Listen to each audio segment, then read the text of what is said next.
Before we start the video, please like and subscribe our channel for more videos like this. Now, start the video.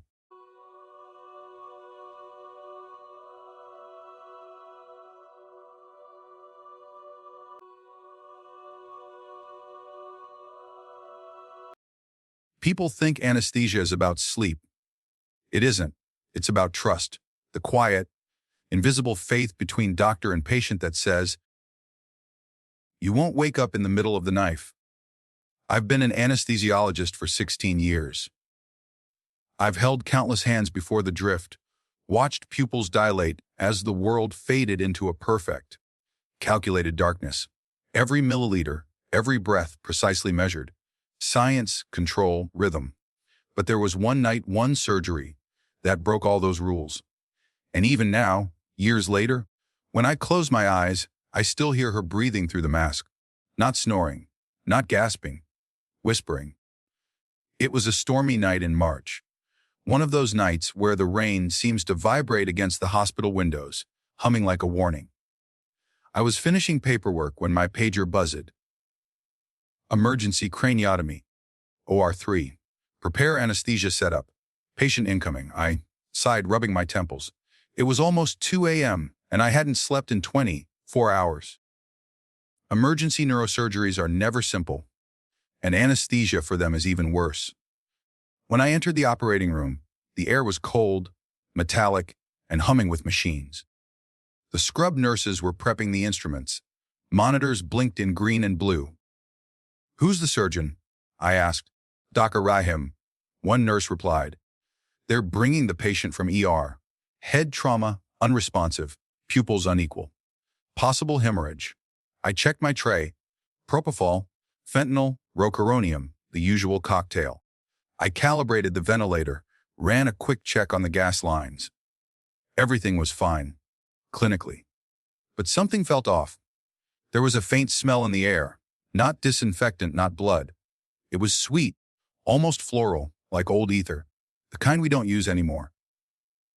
When they wheeled in the patient, my heart stuttered. She was a young woman, maybe mid-20s, pale as wax, hair damp with rain. A gash across her forehead oozed sluggishly.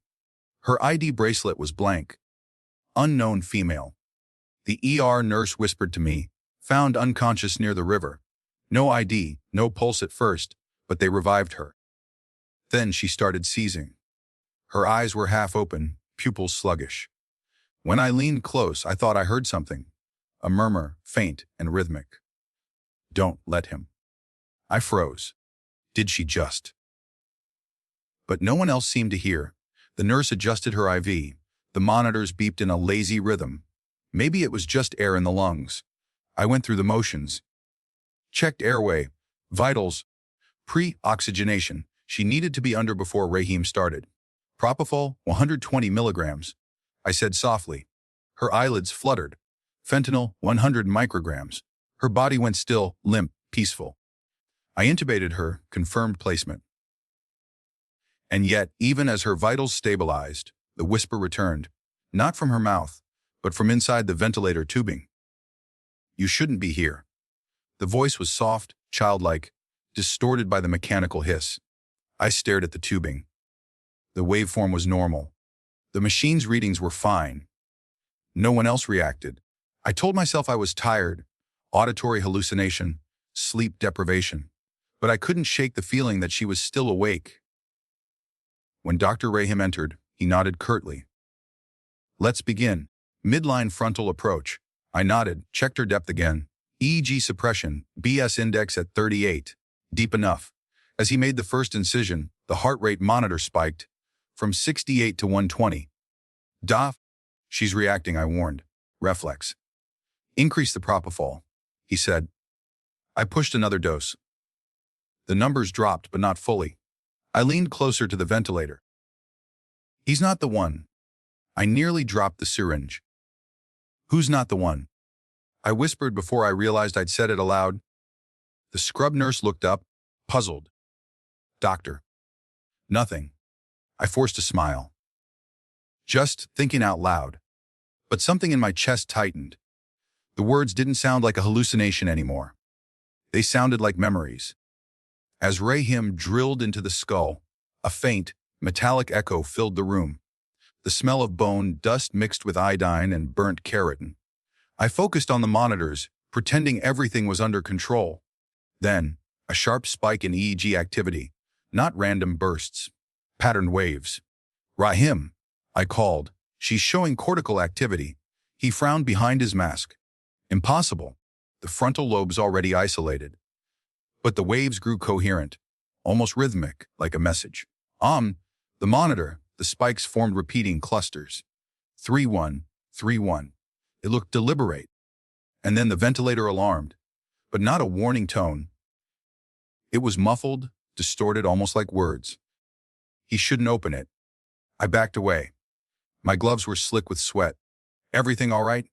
Him snapped. I don't know, I said. The monitor. Suddenly, the patient's body jerked, arms stiff, fingers clawed. Her heart rate shot to 150. She's seizing, the nurse shouted. Impossible? She's paralyzed? I barked. I'd given her a full dose of neuromuscular blocker. She shouldn't move at all. But she did. Her eyes snapped open. Pupils dilated, staring straight at me, even though her body was pinned under anesthesia. And in a voice that couldn't possibly come from a paralyzed throat, she spoke through the ventilator's hiss. It's not her brain he's opening, it's mine. The lights flickered. The ECG flatlined.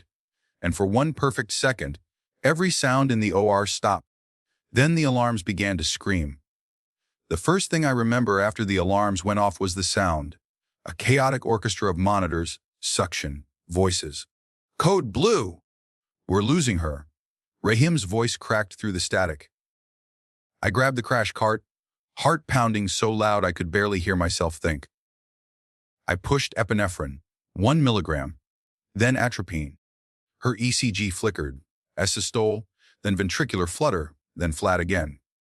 But underneath the alarms, there was something else. A whisper, steady and low, coming through the ventilator tube. He's inside already. You can't close it now. I froze, syringe in hand. Who's inside?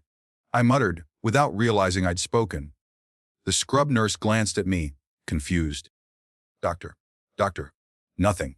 Continue compressions. We shocked her twice, 200 joules. The body jumped on the table like a puppet. Then, mercifully, a rhythm returned. Weak, slow, but there.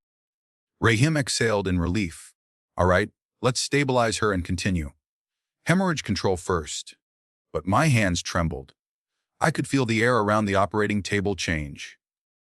Heavier somehow, charged, like static before lightning. The smell of ether was stronger now. I hadn't used it, hadn't touched it. Yet the scent filled the room, sickly, sweet and nostalgic. It reminded me of old surgical theaters from medical school, archives, the kind with steel tables and glass jars of organs floating in amber fluid. Rahim leaned in, drilling deeper into the skull. I monitored the readings. They made no sense. Her BICE monitor, which should have shown 0 consciousness, was fluctuating between 35 and 80. That meant her brain was oscillating between deep anesthesia and wakefulness. Impossible under the dose I'd given. Doc, her cortical activity is spiking again, I said. Rahim didn't look up. Ignore it. Just an artifact. Artifact. That's what surgeons always said when they didn't want to believe the data. I looked at the EG screen. The pattern was back. 3 lines. 1 line. 3. 1. 31, 31. Why that pattern? I whispered. Suddenly, one of the nurses gasped. Doctor, look. The patient's right hand twitched. Then they left. Her eyelids fluttered again. Not in reflex, but voluntarily. She was looking at me. Through anesthesia, it's medically impossible. Once paralyzed, the brain can't send signals to muscles. The patient can't blink, can't move, can't speak. They're a consciousness trapped in silence. And yet, she moved. Stop the surgery, I shouted. She's awake. Rahim frowned. She's paralyzed, Dr. Elias. You're imagining things.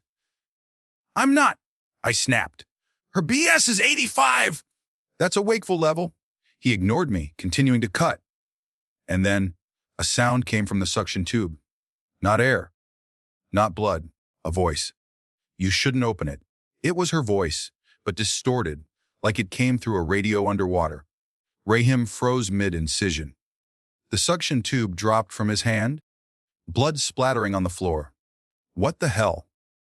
Before he could finish, the lights flickered, plunging the room into half darkness. The monitors glowed faintly green, like eyes watching us. The patient's eyes snapped open wider. Her mouth moved, though she was intubated.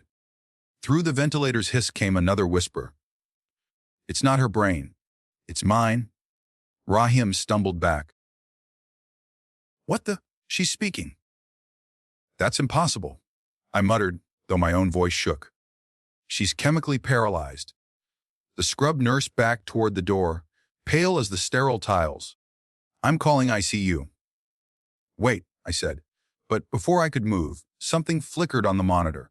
The EEG wasn't random anymore. It was forming letters. At first, it was jagged and slow. Then clearer. L-E-I-T-M-E-O-U-A-T. L-E-T-M-E-O-T. Everyone in the OR stared. No one moved. Rahim dropped his scalpel, cut the feed, shut it down. But before I could reach the switch, the patient's vitals spiked again. Heart rate 170, blood pressure surging. Then, without warning, the anesthesia machine shut itself off. The hiss of the gas stopped. The ventilator arm locked. The monitors dimmed, and in the silence, the patient sat up. Her body, pale and trembling, rose on the table. Skull open, bone flap lifted, brain partially exposed. No heartbeat. No pulse. But she was moving. Everyone screamed. Instruments clattered. One nurse fainted. She turned her head, slowly, impossibly, toward me. Her eyes were bloodshot, pupils huge. And in a calm, chilling voice, she said, "You shouldn't have given him breath." Then she collapsed. The lights snapped back on. The machines rebooted. The monitors showed a flat line. Dead. For 30 seconds, no one spoke. Finally, Rahim's voice broke the silence. Time of death, 2:43 a.m. Hours later, I sat alone in the OR, staring at the empty table. The cleanup crew had taken her body to the morgue. I hadn't moved. I kept replaying her words in my head. You shouldn't have given him breath. Him. Who was him? I opened the OR logbook. The entry for that night read female, unidentified. Approx. 26 years. Head trauma. Unknown cause. But below that line, in handwriting that wasn't mine, someone had scrawled, procedure failed. Subject reclaimed. I felt my stomach drop. Reclaimed. I checked the penmanship. It looked eerily like mine, but I hadn't written it. I finally went to the staff room. The night nurse handed me coffee, her hands trembling. You were in OR 3, right? Yes. She hesitated. Then maybe you should know. There's no record of that patient arriving through the ER. I stared at her. What do you mean? She was brought in unconscious, head trauma ambulance. She shook her head. There was no ambulance. No intake record. No nurse logged her arrival. OR 3 was listed as unused tonight. For a moment, the world went silent. My throat tightened. Then, whose body? I whispered. The nurse looked away. Morgie says there's no one under that description. No female patient was sent down from surgery. I stood there, numb. If there was no patient, then whose vitals had I been monitoring? And why did the monitor still show a faint rhythm when the machine was off? That night, as I packed up to leave, I glanced at my reflection in the scrub room mirror. My mask hung loose around my neck. My eyes were hollow, sleepless. But behind me, in the reflection, I saw a figure on the OR table. A woman, pale and still. Her chest rose slowly with each breath of a ventilator that wasn't running. And as I stared frozen, she turned her head toward me. It's not over, doctor. The lights flickered once. Then she was gone. I didn't go home after that night. I couldn't. I sat in the doctor's lounge, staring at the faint outline of dawn seeping through the frosted windows. My coffee had gone cold hours ago. Untouched. Every time I blinked, I saw her face, pale, still, whispering words I didn't understand. You shouldn't have given him breath. I repeated it over and over in my mind. Him. Who was him? Was she referring to Rayam? To me? Or something inside the room none of us could see? By morning, I convinced myself it was exhaustion. A hallucination born of 20. 6 hours without sleep and too much adrenaline. But when I opened my locker to change, a folded paper fell from the top shelf. A surgical note, written in neat handwriting, mine. It read, 3131. She's still breathing. I dropped it instantly. My hands trembled. 3131, the same pattern from the EEG. Who put this here? I muttered, but I was alone. The corridor was empty. The locker room is silent except for the low hum of fluorescent lights. I shoved the note into my coat pocket and left the hospital. The sky outside was a dull gray. The rain had stopped, but the streets were slick, shining like black mirrors. I lived barely 10 minutes away, but every step felt heavy. When I reached my apartment, I realized I'd left the lights on, something I never did. The living room was dim, curtains drawn halfway. I tossed my coat onto the couch, the note crumpled in my pocket. Then I heard it. A faint, rhythmic hiss, like a ventilator. I froze. The sound was coming from my bedroom. My first thought was that I'd left the humidifier on, but I didn't own one. I stepped closer, each footstep echoing on the wooden floor. The door creaked open. There on my bed was my anesthesia mask, the same one from OR3. It shouldn't have been there. It should have been discarded in biohazard waste hours ago. The mask was connected to nothing, yet it was gently inflating and deflating, as though breathing. Hiss, pause, hiss, pause. I backed away, heart thundering. Then, from within the mask, I heard her voice again. You can't silence your breath, doctor. The mask collapsed suddenly, the sound stopping mid-hiss. I didn't sleep that night. By the next morning, logic clawed its way back into my mind. I was a doctor, a scientist. There had to be an explanation. Stress, fatigue, maybe carbon monoxide hallucinations. So I went back to the hospital, intent on finding something, anything, to prove what I'd seen was impossible. The first stop was the records department. The clerk looked puzzled when I asked about the emergency craniotomy from 2 nights ago. Doctor, there's no entry for OR3 after 1100 p.m., she said. We had one appendectomy in OR1 and a trauma case in OR2. OR3 wasn't booked. Check again, I insisted. There should be an unidentified female trauma patient. She searched for a while, scrolling through the database, then looked up. Nothing. Are you sure it wasn't canceled? No, I said softly. I was there. She frowned. Then who signed your anesthesia log? My heart skipped. What? She turned the monitor toward me. Under my name, the digital signature for the night reads signed. Dr. Liaz Khan, witnessed by Dr. Sarah Malik. I stared at it. Sarah Malik had been dead for 3 years. She was my former anesthesiology partner, and she died in an OR fire caused by a faulty ether tank. I felt the blood drain from my face. The clerk noticed. Doctor, you okay? I forced a nod and left before I could answer. I had one last hope, the morgue. Maybe the patient's body was misfiled. The morgue attendant, Yusuf, was an old man with tired eyes. He knew me well. Dr. Ilyas. He greeted. Back again so soon. I need to check a body from the night before last. Female 20s, head trauma. He nodded, flipping through a ledger. Not seeing that. But there was something odd. He gestured for me to follow.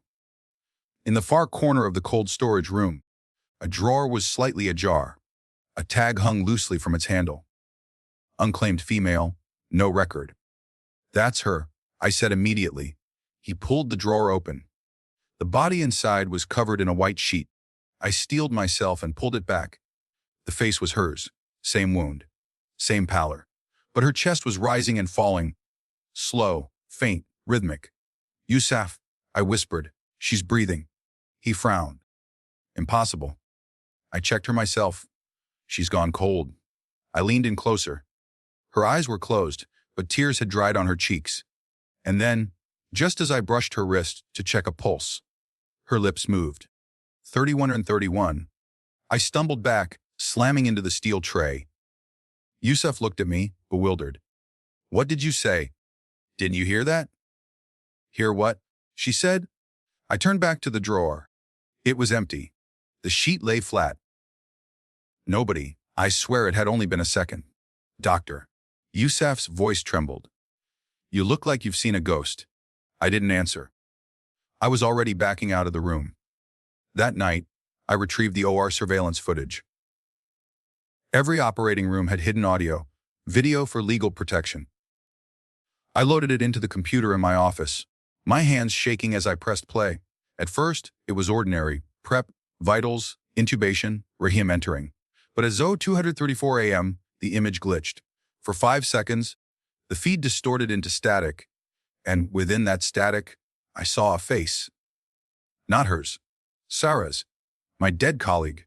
Her face flickered in the corner of the frame, half burned, her eyes locked on me through the lens. Then the audio came back. Don't give him breath. The same phrase. But this time, the voice wasn't hers. It was mine, played backward. I replayed it 10 times, each time growing more nauseated. The timestamp on the clip was Yo 2:43 a.m., the time of death. That night I dreamt I was standing in OR3 again. The lights were dim, and the walls were breathing. Slow, steady, rhythmic. In the center of the room, the surgical table was covered in water. The woman lay there, submerged to her chest. Her eyes opened beneath the surface. Do you believe me now, doctor? She whispered. I don't understand. I said. Who are you? She smiled faintly. You already know. You've put me to sleep before. My stomach turned. What do you mean? But she didn't answer. She lifted a hand, pointing behind me. I turned. Sarah Malik stood there, burned, her surgical mask melted into her skin. Her eyes were black hollow. She never woke up, the woman said from behind me. You gave her too much. Sarah stepped closer. You killed me, Elias. I screamed, and woke up to the hiss of the ventilator sound in my apartment again. But this time, it wasn't coming from my bedroom. It was coming from inside my chest. Each breath I took echoed with that mechanical rhythm. Hiss, pause, pause. I stood in front of the mirror, trembling, and lifted my shirt. My chest rose and fell, but faintly, beneath my skin, I could see movement. Something pulsing mechanical, like a tube running along my ribs. And from within, a whisper rose, muffled but clear. You shouldn't have given him breath. I pressed my hand to my sternum, feeling something cold and wet shifting beneath.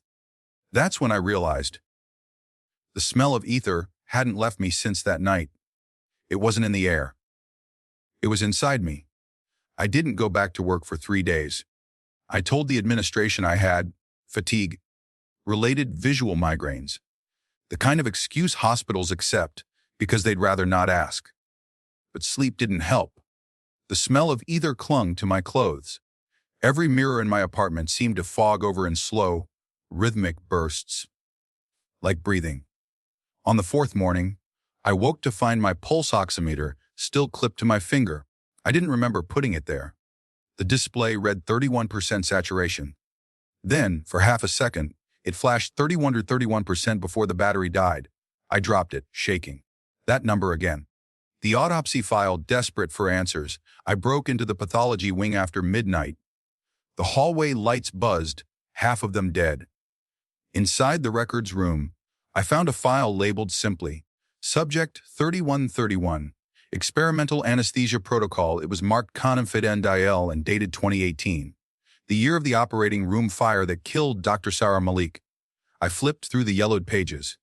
Test results, EEG charts, photos of a female subject in pre-op sedation, and then, stapled to the back, a consent form with my signature. But instead of Sarah Malik or anonymous volunteer, the patient name reads Subject, Dr. Sarah Malik. My breath caught.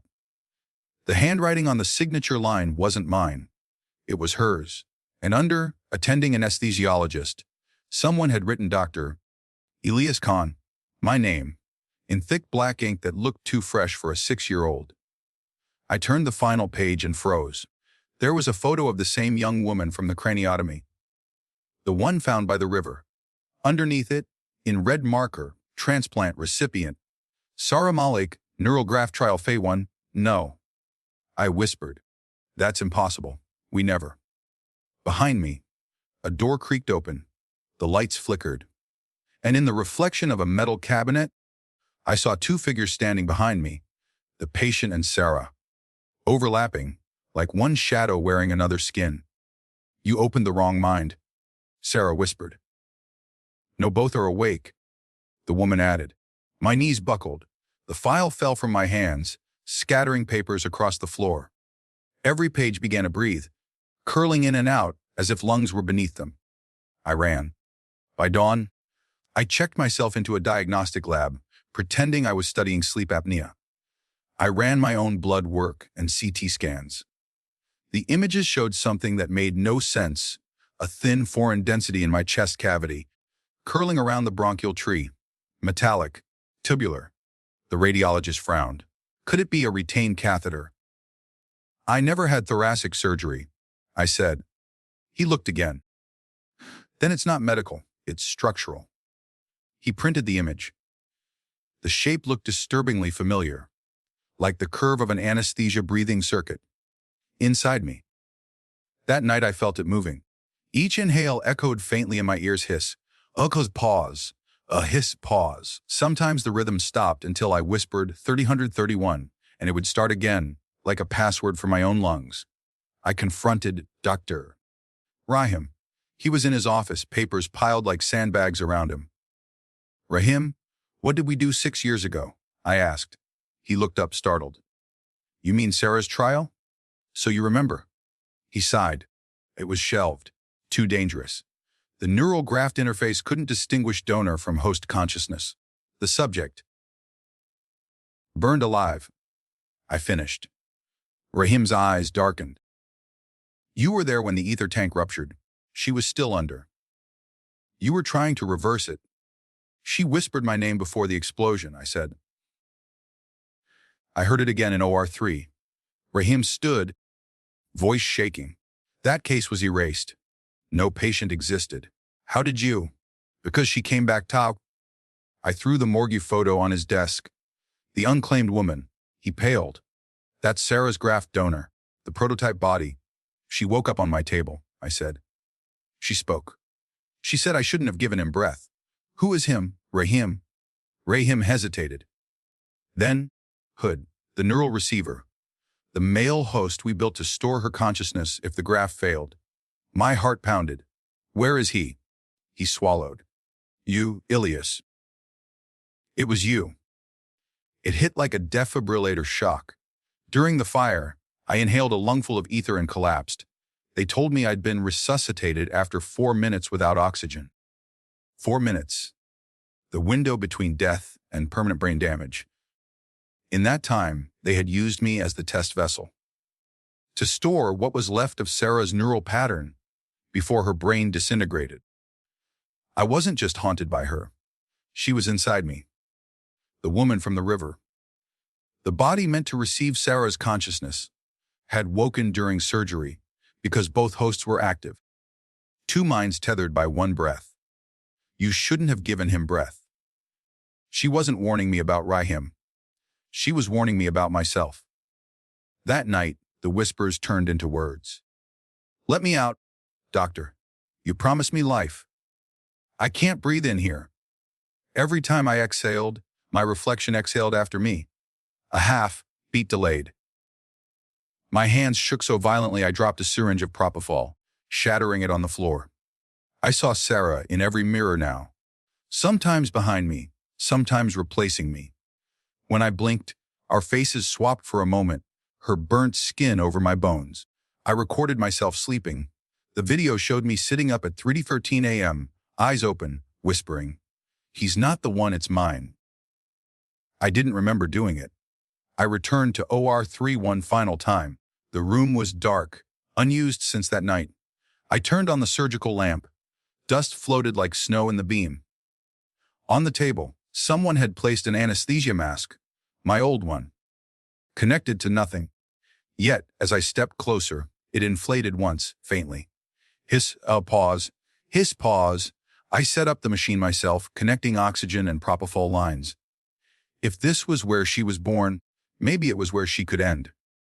I inserted the IV into my own arm, calibrated the drip. Monitors beeped as my vitals appeared on screen. BIS target 0, I whispered. Depth. Infinite. The gas hissed through the mask. My eyelids grew heavy. The ether smell thickened until it filled every corner of the room. Are you sure? A voice asked behind me. I didn't look. I'm giving you breath one last time, I said. Take it and leave me. The monitor flashed 31, a 1331, go flatline. Darkness folded inward. They found me 12 hours later, unconscious but alive. No drugs detected. No gas leaks. Just the smell of old ether lingering in the air. Rahim retired soon after. OR3 was sealed for renovation, though no workmen ever entered. I was discharged a week later. The hospital labeled it acute stress reaction. But at home, when I breathe, there's a second rhythm beneath mine, softer, slower, perfectly timed, as if another pair of lungs shares the space inside me. Sometimes late at night, my phone recorder turns on by itself. Each file is the same length, 3 minutes, 13 seconds, 1 millisecond. When I play them, I hear the faint hiss of a ventilator and a woman's voice murmuring, "It's not over, doctor." Then silence. I've stopped trying to explain it. Some things in medicine aren't meant to be cured, only endured. And every time I walk past OR3, I swear I still hear the ventilator start on its own. Hiss, pause, hiss, a pause. The sound of a promise I should never have made. The sound of breath that isn't mine.